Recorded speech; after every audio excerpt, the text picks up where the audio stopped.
Hello and good afternoon everyone, this is your mentor friend Aqib Siddiqui.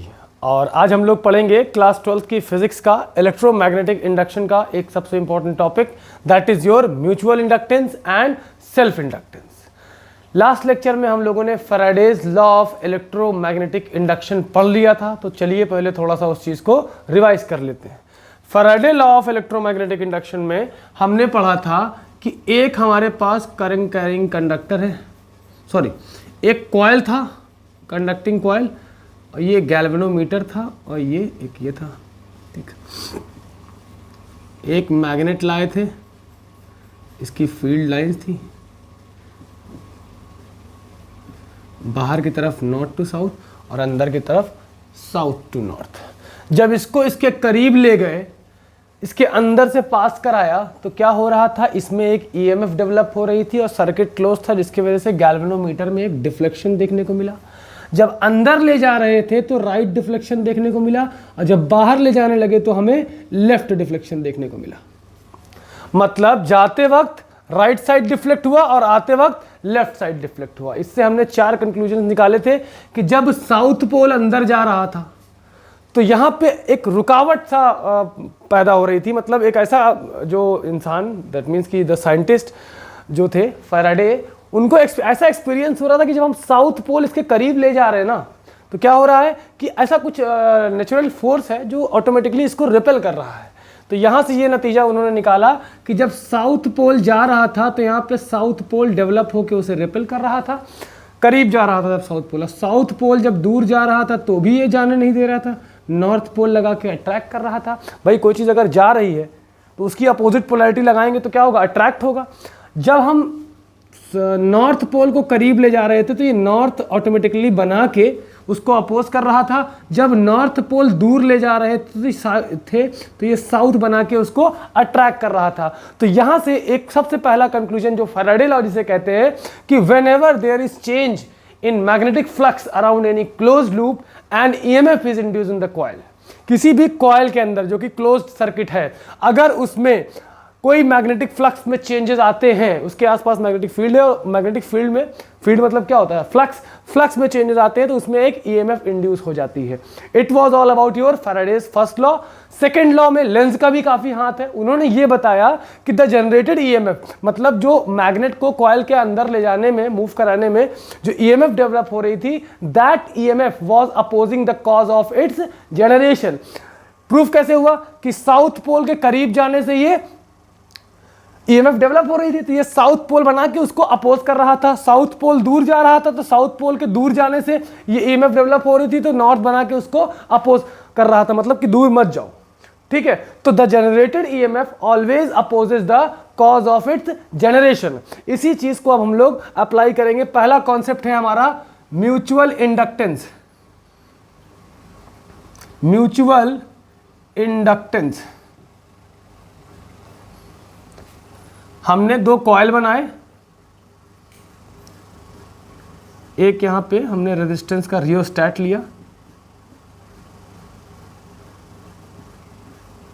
एक हमने यहां पे वोल्टेज सोर्स रखा, और यहां पे हमने एक की लगा दिया। की इसलिए लगाते हैं ताकि जब हम चाहें सर्किट को ओपन कर सकें और जब चाहें सर्किट को क्लोज कर सकें। रियोस्टैट मतलब क्या, वेरिएबल रेजिस्टर, मतलब कि रेजिस्टेंस अगर हम बढ़ा देंगे तो करंट बढ़ जाएगा और रेजिस्टेंस घटा देंगे तो करंट घट जाएगा। तो बढ़े या घटे, रेजिस्टेंस बढ़ा तो करंट घटा और रेजिस्टेंस घटा तो करंट बढ़ा। तो इससे क्या हो रहा है, करंट में हम लोग चेंजेस करके देखेंगे करंट में, ठीक है। इसकी पूरी डिटेल अभी हम लोग पढ़ेंगे, पहले डायग्राम बना लें। और एक दूसरा कॉइल लिया जिसमें हमने एक गैल्वेनोमीटर लगा के रखा था, खाली कोई इसमें एक्सटर्नल सोर्स नहीं था करंट का या ईएमएफ का, ठीक है। तो इतना पहले आप लोग नोट करें, तो फिर हम लोग आगे बढ़ते हैं।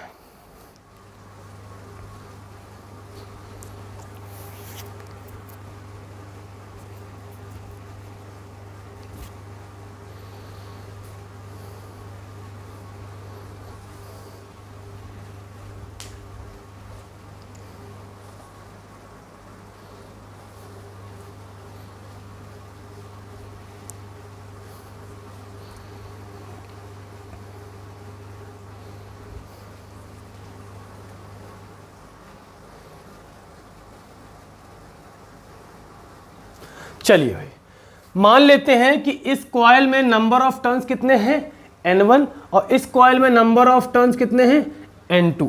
ठीक, हमने भाई की को क्लोज किया तो यहां पे करंट फ्लो होना शुरू हो गया।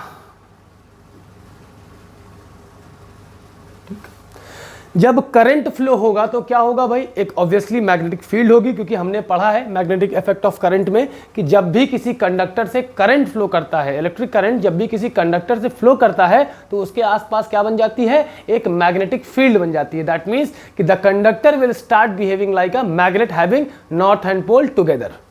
तो ये हमारा क्या बन जाएगा भाई, एक मैग्नेट बन जाएगा। इसकी फील्ड कुछ ऐसे होंगी, ये नॉर्थ पोल हो जाएगा आपका और ये आपका साउथ पोल हो जाएगा। ठीक है, ये फील्ड नॉर्थ से साउथ जाएंगे, ऐसे आएंगे। ठीक है, ये एक मैग्नेट बन जाएगा। अब अभी मान लो कोई एक सर्टेन वैल्यू पे हमने रेजिस्टेंस को मान लो 1 ओम पे चला रखा है, तो एक करंट जा रहा होगा भाई। ठीक, अब रियोस्टैट है, रियोस्टैट में हमें ये फ्रीडम होती है, तो we can change the value of resistance. तो हमने मान लो इसका कर दिया 2 ओम कर दिया, तो करंट क्या होगा, रेजिस्टेंस बढ़ाया तो करंट घट जाएगा, मतलब ये करंट घटा तो इसके फ्लक्स में कुछ कमी आएगी। भाई फ्लक्स क्या है भाई, मैग्नेटिक फील्ड जो है वो किसके वजह से डेवलप हो रही है, करंट की वजह से। तो करंट में अगर चेंजेस आएंगे तो मैग्नेटिक फील्ड में भी चेंजेस आएंगे।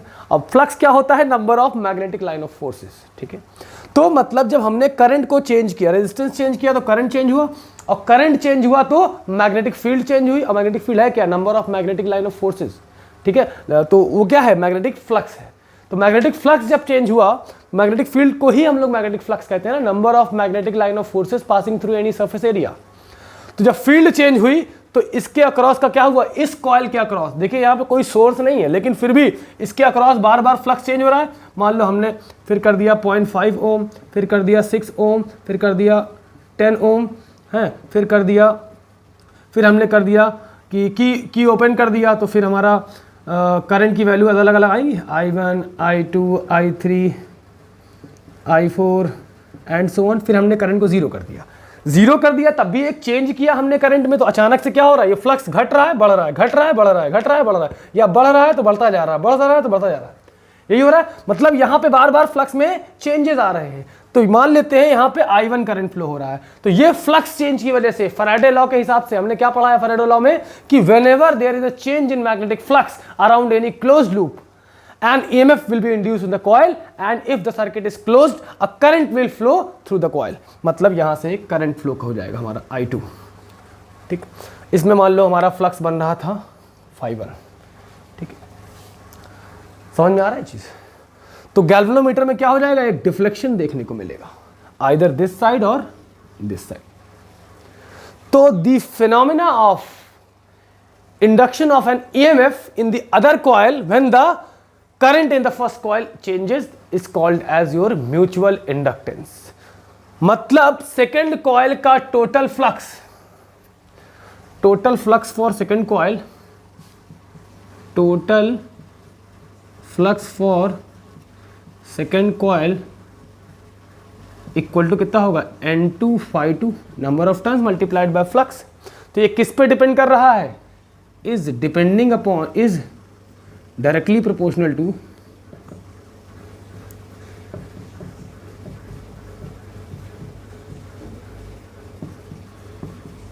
मतलब कि आपका N2 phi2 जो है वो डायरेक्टली किसके प्रोपोर्शनल है, current in the first coil. ठीक, इतना आप लोग नोट करें तो फिर हम लोग आगे बढ़ते हैं।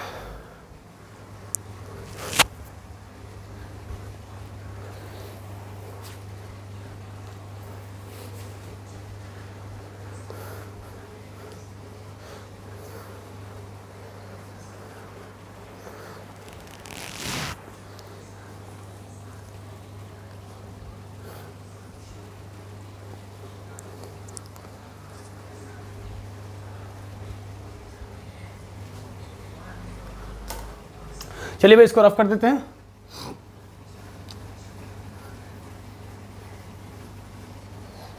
तो यहां से हमने क्या सीखा, अलग से इसको लिख लेते हैं कि आपका N2 मतलब total flux of second coil is directly proportional to the current in the first coil. जितना ज्यादा करंट इसमें होगा उतना ही ज्यादा फ्लक्स मैग्नेटिक फील्ड बनेगी, और जितनी ज्यादा मैग्नेटिक फील्ड बनेगी उसकी फील्ड लाइंस, वही जिसे हम लोग फ्लक्स कहते हैं, वो बनेगा। तो इस कॉइल में उतना ही ज्यादा आएगा कॉन्टैक्ट में। तो N2 is directly proportional to current in first coil, that means I1। तो प्रोपोर्शनैलिटी हटेगी तो एक कांस्टेंट आएगा, that is called as M I1। तो M की वैल्यू कितनी आ जाएगी भाई, N2 अपॉन I1। ये कहलाएगा आपका कोएफिशिएंट ऑफ म्यूचुअल इंडक्टेंस।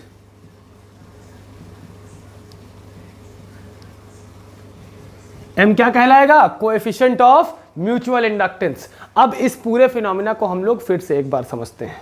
देखिए भाई, फैराडे ने कहा था कि जब भी किसी क्लोज लूप के अक्रॉस मैग्नेटिक फ्लक्स में चेंजेस आएंगे, उस क्लोज लूप में क्या होगा, एक ईएमएफ इंड्यूस हो जाएगी, और अगर सर्किट क्लोज होगा तो वहां पे हमें करंट मिलेगी। यहां क्या हो रहा है, म्यूचुअल इंडक्टेंस की, तो ये एक सर्किट है हमारा जो कि करंट प्रोड्यूस कर रहा है। रियोस्टैट लगा लिया हमने ताकि हम रेजिस्टेंस को घटा बढ़ा सके, जिससे हमारा करंट भी घट या बढ़ सके। तो यहाँ पे एक चीज़ पता है कि मान लो कोई करंट है 1 ओम पे, कोई करंट फ्लो हो रहा है I1, हमने क्या किया कि रेजिस्टेंस को बढ़ा दिया तो करंट घट जाएगा भाई। मान लो I1 करंट फ्लो कर रहा था 1 ओम पे, तो एक मैग्नेटिक फील्ड बन रही थी, मैग्नेटिक फील्ड लाइंस को क्या बोलते हैं हम लोग, फ्लक्स बोलते हैं। तो मैग्नेटिक फ्लक्स भी बन रहा था जो इससे कॉन्टैक्ट में था। अभी तो कोई ईएमएफ इसमें इंड्यूस नहीं हुई, ना कोई करंट फ्लो हुआ। अब हमने क्या किया, रेजिस्टेंस को बढ़ा दिया, तो क्या हुआ, करंट घट गया, मतलब करंट में चेंजेस आ गए। करंट में चेंजेस आ गए तो यहाँ पे फ्लक्स में भी चेंज आ रहा है। बार बार हम करंट को घटाएंगे बढ़ाएंगे तो क्या होगा, बार बार भाई रेजिस्टेंस को घटाएंगे बढ़ाएंगे तो क्या होगा, बार बार करंट घटेगा बढ़ेगा, और करंट बार बार घटेगा बढ़ेगा तो मैग्नेटिक फील्ड घटेगी बढ़ेगी, और मैग्नेटिक फील्ड बार बार घटेगी बढ़ेगी मतलब चेंज होगी, तो क्या होगा, फ्लक्स भी चेंज होगा, और इसके अक्रॉस जो कॉन्टैक्ट में आ रहा फ्लक्स वो भी चेंज होगा, जिसकी वजह से इस कॉइल में बिना किसी फिजिकल सोर्स के क्या हो रहा है, एक ईएमएफ इंड्यूस हो रही है। और सर्किट क्लोज है तो गैल्वेनोमीटर में क्या मिल रहा है हमको, डिफ्लेक्शन मिल रहा है। And this whole phenomena is called as your mutual inductance. ठीक है, इसे आप लोग नोट करें।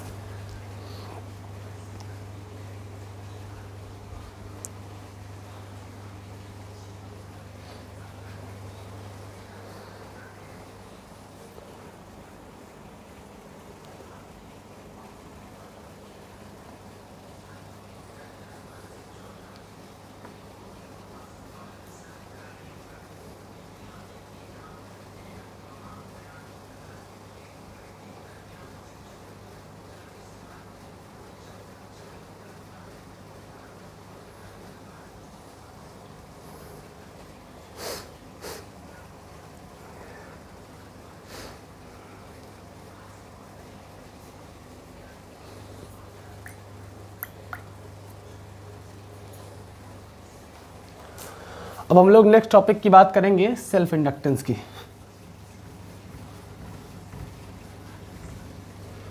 अब हमारा अगला टॉपिक है सेल्फ इंडक्टेंस।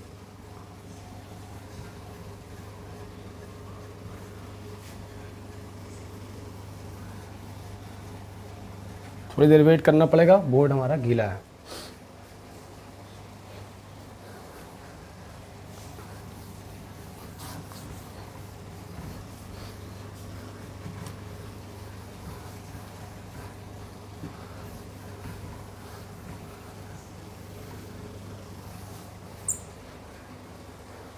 नेक्स्ट टॉपिक हमारा क्या है, सेल्फ इंडक्टेंस।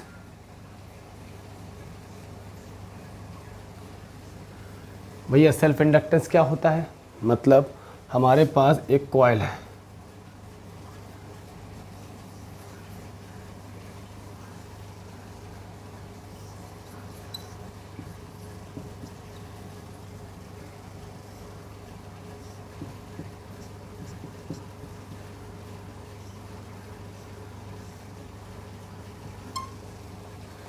ठीक। इसमें मान लो R = 1 ओम पे कोई करंट मिल रहा है, मान लो ये I करंट फ्लो हो रहा है, इसमें नंबर ऑफ टर्न्स n है और इसका फ्लक्स मान लो बन रहा है फाई। तो हमने क्या किया कि इसके करंट को चेंज किया। मतलब करंट चेंज दो ही तरह से हो सकता है, या तो रेजिस्टेंस में आप वेरिएशन करिए, घटाइएगा तो रेजिस्टेंस घटाएंगे तो करंट बढ़ेगा और रेजिस्टेंस बढ़ाएंगे तो करंट घटेगा, या तो आप की को बार बार ओपन क्लोज करते रहिए। तो ओपन करेंगे तो क्या होगा, करंट फ्लो होने लगेगा, मतलब कोई एक डेफिनेट वैल्यू मिलेगी, फाइनाइट वैल्यू। और अगर क्लोज कर देंगे तो जीरो, तो मतलब एक फाइनाइट वैल्यू से जीरो पे आएगा, मतलब यहाँ पे भी चेंज हुआ ना। तो जब भी करंट में चेंजेस होंगे तो होगा क्या, इसके खुद के अंदर, समझिएगा बात को, इसके खुद के अंदर बार बार करंट चेंज होने की वजह से एक दूसरी ईएमएफ डेवलप हो जाएगी। इसके साथ साथ, इस सोर्स के साथ साथ एक दूसरी ईएमएफ डेवलप हो जाएगी जो कि मेन ईएमएफ को अपोज करेगी। The phenomena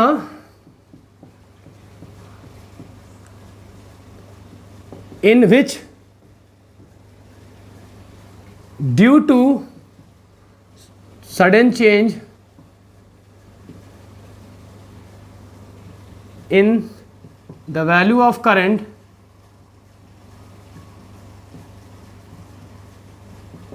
in the circuit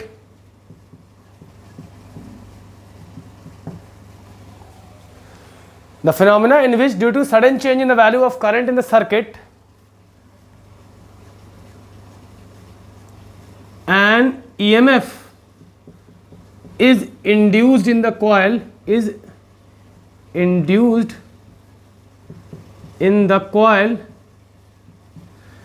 which opposes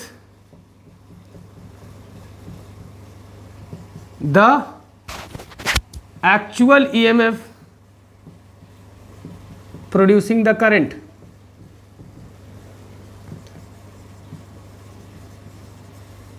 मतलब total flux will be dependent upon I। Current ज्यादा होगा तो टोटल फ्लक्स ज्यादा होगा, करंट कम होगा तो टोटल फ्लक्स कम होगा। तो प्रोपोर्शनैलिटी हटेगी तो एक कांस्टेंट आ जाएगा, that constant is called as coefficient of mutual inductance, या इसे सिंपली क्या कहते हैं, इंडक्टेंस। तो अगर L की वैल्यू देखें तो कितना आएगा, N फाई अपॉन I, इसी को हम लोग कहते हैं हेनरी, ठीक, डिनोटेड बाय H। इतना आप लोग नोट करें तो फिर इसके कॉन्सेप्ट्स को और क्लियरली पढ़ते हैं।